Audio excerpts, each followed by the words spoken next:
কারণ ইরানের সাথে এখন মার্কিন যুক্তরাষ্ট্র এবং ইসরায়েলের যে যুদ্ধটির সর্বশেষ যে খবরাখবর আমরা গত কয়েকদিন ধরে গণমাধ্যমগুলো দেখছিলাম যে তেলের স্থাপনাগুলোতে, গ্যাসের স্থাপনাগুলোতে, এরই মধ্যে ইরান যেমন তার পার্শ্ববর্তী মধ্যপ্রাচ্যের অন্যান্য দেশে হামলা করছে, আবার একই সাথে ইরানও ক্ষতিগ্রস্ত হচ্ছে। সেই বাস্তবতাকে সামনে রেখে এই যুদ্ধ কোন দিকে যাচ্ছে বলে আপনার কাছে মনে হচ্ছে? সামনের দিনগুলোকে জ্বালানি সংকট কি একটু আমাদেরকে ভাবিয়ে তুলবে?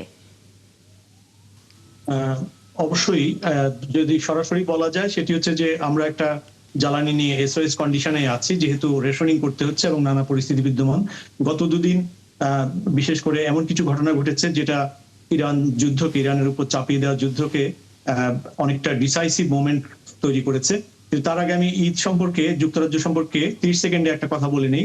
যেই শহরে আমি আমার পরিবারের সঙ্গে ঈদ উদযাপন করতে এসেছি এবং আমার পরিবার এখানেই বসবাস করেন, এই শহরেই 16-17 সালের দিকে, আমি এক্সাক্ট সবটা মনে নেই, এই প্রধানমন্ত্রী তারেক রহমান এবং তার মা বেগম খালেদা জিয়া, তিনি 18 সালের আগে সর্বশেষ এখানে সুস্থ অবস্থায় এসেছিলেন এবং একটি ঈদে তিনি এখানে লন্ডনে সর্বসাধারণের সঙ্গে, প্রবাসীদের সঙ্গে শুভেচ্ছা বিনিময়ের জন্য এসেছিলেন আমাদের এলাকায়। সেটি ছিল ফেয়ারলক ওয়াটার মার্কি, এখানে অনেক বড় একটা জায়গায়, এবং সমস্ত প্রবাসীরা বিপুল উৎসাহে তাদের ভালোবাসা শ্রদ্ধায় বেগম খালেদা জিয়ার সঙ্গে এবং তার পুত্র তারেক রহমানের সঙ্গে তৎকালীন অ্যাক্টিং চেয়ারম্যান দেখা করতে সমবেত হয়েছিলেন। যদিও অনেক বড় একটা সমাবেশ হওয়ার কারণে হয়েছিল সেটি। তো আমি সেই জিনিসটি স্মরণ করতে চাই এই জন্য যে এই 17 বছর পর তিনি তার নিজের পরিবেশে ফেরত গেছেন, এক্সাইল অবস্থা থেকে। রাজনৈতিক পরিস্থিতি পরিবর্তন হয়েছে, বিরুদ্ধ অবস্থায় যে অবস্থা ছিল সেখান থেকে সম্পূর্ণ দেশের মানুষের নির্বাচিত সরকারের আয়ত্তে যে সরকারটি, যে পরিস্থিতিটি, সেখানে তিনি তার নিজের ভুবনে তিনি ঈদ উদযাপন করবেন। এই পরিস্থিতিটি প্রবাসীরা তাকে 17 বছর তিনি ঈদ উদযাপন করতেন কিংস্টনে, তার বাড়ির পাশেই একটি মাঠে। এই প্রবাসীরা প্রতি বছরই তাকে পেত। এই প্রথম তারা আর পাচ্ছেন না তারেক রহমানকে। তিনি এক্সাইল অবস্থায় থেকে দেশে গিয়ে বর্তমানে তিনি অ্যাক্টিং চেয়ারম্যান নয়, প্রধানমন্ত্রী তারেক রহমান জনগণের মাঝে উদযাপন করেন। প্রবাসীরা হারিয়েছে কিন্তু দেশ তাকে পেয়েছে। আমি মনে করি গণতন্ত্রের মধ্য দিয়ে এই অভিযাত্রা অব্যাহত থাকবে। ঈদের আনন্দ সকলের মধ্যে ছড়িয়ে পড়ুক। এই সঙ্গে আমি এবার বলছি যে এই যুদ্ধ অবস্থা আমাদেরকে এই উদযাপন করতে হচ্ছে।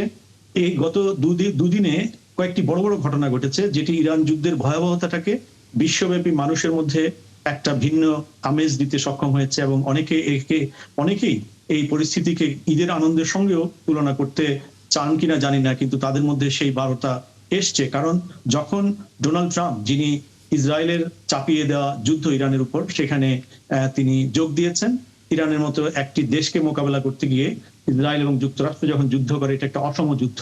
সেই অসম যুদ্ধে তিনি কূটনৈতিকভাবে বারবার পরাভূত হচ্ছেন, কারণ ন্যাটো তাকে স্পষ্টভাবে জানিয়ে দিয়েছে যে এই যুদ্ধে তারা সরাসরি ন্যাটোর দিক থেকে জড়াবেন না। তিনি সর্বশেষ গতকাল কিন্তু ন্যাটোকে কিন্তু কাওয়ার্ড বলেছেন।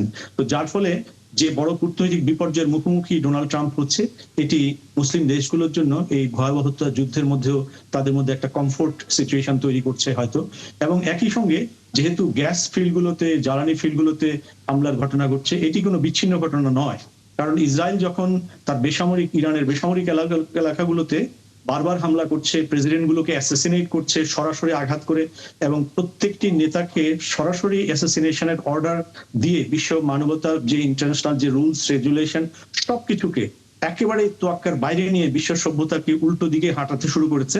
পশ্চিম যারা ওয়ার, হিউম্যান রাইটস, ডেমোক্রেসি এগুলো নিয়ে স্ট্যান্ডার্ড তৈরি করেছিল সেকেন্ড ওয়ার্ল্ড ওয়ারের পরে মানবতার জন্য, পৃথিবীকে বাসযোগ্য করার জন্য, ঠিক সেই পরিস্থিতিগুলোর ভিন্ন একেবারে উল্টো পরিস্থিতিতে মার্কিন যুক্তরাষ্ট্রকে নিয়ে গিয়ে মার্কিন যুক্তরাষ্ট্রের যে বৃহত্তর জনগোষ্ঠী, তাদের জন্য একটা লজ্জাজনক পরিস্থিতি তৈরি করেছেন ডোনাল্ড ট্রাম্প এন্ড নেতানিয়াহু, যিনি ওয়ার ক্রিমিনাল হিসেবে অলরেডি চিহ্নিত। এই যুদ্ধে কূটনৈতিক বিপর্যয় যে ডোনাল্ড ট্রাম্পের, এটি ইরান যুদ্ধে ইরান হারবে কি জিতবে সেটি বড় কথা নয়। বড় কথা হচ্ছে 28 ফেব্রুয়ারি থেকে এ পর্যন্ত পরাক্রমের সঙ্গে বিশ্বের দুটি বৃহৎ শক্তিকে ঠেকিয়ে রাখার মধ্য দিয়ে যে প্রতিরোধের যে বিজয়, সেই বিজয়টিকে এই ঈদের সময়ে মানুষ ভিন্ন মাত্রায় হয়তো দেখতে চাইবে। কিন্তু এই কূটনৈতিক বিপর্যয় ডোনাল্ড ট্রাম্প কাটিয়ে উঠতে পারবে কিনা জানি না। তবে ইরান যুদ্ধের সামনের দিনগুলো আরো রক্তাক্ত হওয়ার সম্ভাবনা দেখছেন অনেকে।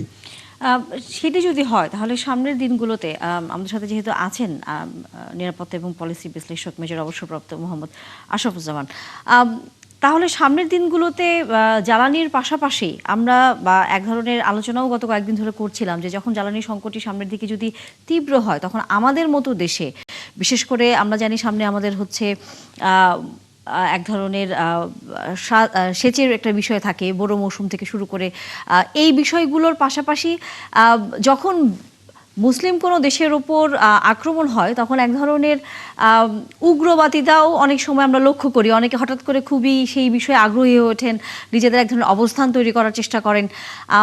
আমাদের সামনের দিনগুলোতে এই সংকটটি আবার সামনে আসে কিনা আপনার কাছে কি মনে হয়? আসসালামু আলাইকুম, সবাইকে ঈদ মোবারক এবং আলোচক সহ আপনাদের সবাইকে সালাম এবং শুভেচ্ছা। অত্যন্ত প্রাসঙ্গিক বিষয়গুলো আপনি সামনে এনেছেন। আমরা শুধু এই ইরান সংকটে তেলের সংকটটাই সামনে নিয়ে আসছি। বিশেষ করে আমাদের মতো দেশগুলোর জন্য একটা বড় সংকট সামনে আসছে, যেটা নিয়ে আমি ফেসবুকে একটা স্ট্যাটাসও দিয়েছি। সেটা হচ্ছে সার সংকট। এমনি ওই হরমুজ প্রণালী দিয়ে প্রায় 20 ভাগের উপরে সার সারা পৃথিবীতে যায় এবং ভারত ইতিমধ্যেই তাদের এই গ্যাস না পাওয়াতে, ওদের কাতার থেকে যে এলএনজি পাওয়ার কথা সেটা ঠিক মতো না পাওয়ার কারণে তাদের উৎপাদনের মাত্রাটা কমিয়ে দিয়েছে। এবং ওই একই নিউজে বাংলাদেশের সার যে কম উৎপাদিত হচ্ছে এবং আমাদের সার কারখানাগুলো বিশেষ করে ইউরিয়া এবং অন্যান্য কেমিক্যাল যে সমস্ত ফার্টিলাইজার আছে সেগুলোর উৎপাদন ব্যাহত হচ্ছে, সেগুলো উল্লেখ করেছে।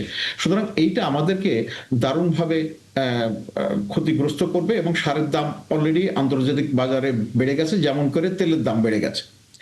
তো সারের এই বিষয়টা আমাদেরকে যথেষ্ট ভোগাবে বলে মনে হয়। এবং হয়েছে কি, এই সমস্ত জিনিসগুলোর মানে হঠাৎ করেই বিকল্প একটা উৎস থেকে আমদানি করার সুযোগ কমে যায়। যখন আমি দর্শক শ্রোতাদেরকে একটু ফিরিয়ে নিয়ে যাচ্ছি, 2022 সালে যখন রাশিয়া এবং ইউক্রেন যুদ্ধ শুরু হলো তখন এই সার নিয়ে একটা সংকটের কথা উঠেছিল। তো যাক, সেটা কাটায় ওঠা গেছে। কিন্তু আপনি দেখেন আমাদের এই মুহূর্তে আমাদের দেশের বোরো মৌসুমের চলছে এবং আমাদের দেশের প্রেক্ষাপটে বোরো মৌসুমে যে পরিমাণ ধান উৎপাদিত হয় সেটা অত্যন্ত গুরুত্বপূর্ণ। সুতরাং আমরা অলরেডি একটা চ্যালেঞ্জের মধ্যে পড়ে গেছি এবং এটা থেকে উত্তরণ খুব সহজ হবে বলে আমার মনে হচ্ছে। একটা দাম বৃদ্ধি আর হচ্ছে সরবরাহের অনিশ্চয়তা। সুতরাং এই দুই ফ্যাক্টরকে আমাদেরকে মোকাবেলা করতে হচ্ছে। এটা গেল হচ্ছে আপনার সারের ব্যবসাটা বললাম। আর তেলের বিষয়টা আন্তর্জাতিক বাজারে অলরেডি বেড়ে গেছে, $100 উপরে পার ব্যারেল হয়ে গেছে এবং এই যুদ্ধ যদি আরো দীর্ঘায়িত হয় তাহলে এটা আরো বেড়ে যাবে। এবং আরো বেড়ে যাওয়ার লক্ষণটা হচ্ছে যে বর্তমানে ইসরায়েল, যাকে কেউ নিয়ন্ত্রণ করতে পারে না, এবং বিশেষ করে ডোনাল্ড ট্রাম্প আসার পরে মনে হয় যেন ডোনাল্ড ট্রাম্প তাদের হাতের গুটি। সুতরাং তারা যেভাবে নেতানিয়াহু অর্থাৎ ইসরায়েলের লবি যেভাবে বলবে উনি সেইভাবে কার্যক্রম করবেন। সো এই অবস্থায় যুদ্ধ দীর্ঘায়িত হলে তেলের সরবরাহ আরো কমে যাবে এবং আপনার এই সারের সরবরাহটাও কমে যাবে। আর একটা ছোট্ট তথ্য আমি এই জায়গায় সংযোজন করতে চাই, সেটা হচ্ছে এই যে হরমুজ প্রণালী শুধুমাত্র তেল বা এই যে সারের সরবরাহ লাইন হিসাবে কাজ করে না। এখান দিয়ে উপসাগরীয় যে দেশগুলো, তাদের খাদ্যের প্রায় 90% এই সমুদ্র পথে আমদানি করতে হয়। সুতরাং ওই দেশগুলো একটা খাদ্য সংকটে পড়ার সম্ভাবনা আছে। আর একটা সম্পূরক তথ্য দিয়ে রাখি যে কাতারকে যখন সৌদি আরব 2018 সালে বিভিন্ন অবরোধ দিয়েছিল, তখন তুরস্ক এবং ইরান কাতারকে সেই অবরোধ কাটায় উঠে তাদের খাদ্য সরবরাহ এবং অন্যান্য নিত্য প্রয়োজনীয় জিনিস সরবরাহের পথটা উন্মুক্ত করে। তা আপনি চিন্তা করে দেখেন এই হরমুজ প্রণালীর বিষয়টা কিভাবে সামগ্রিকভাবে বিশ্ব অর্থনীতি, জ্বালানি সরবরাহ এবং এই খাদ্য নিরাপত্তার একটা বড় অনুঘটক কারণ যদি সার ঠিক মতো সরবরাহ না পাওয়া যায়, তো এই জন্যে আমাদের জন্য এটা বিরাট একটা চ্যালেঞ্জের মধ্যে পড়ে গেছে এবং এই এটা চ্যালেঞ্জটি কিভাবে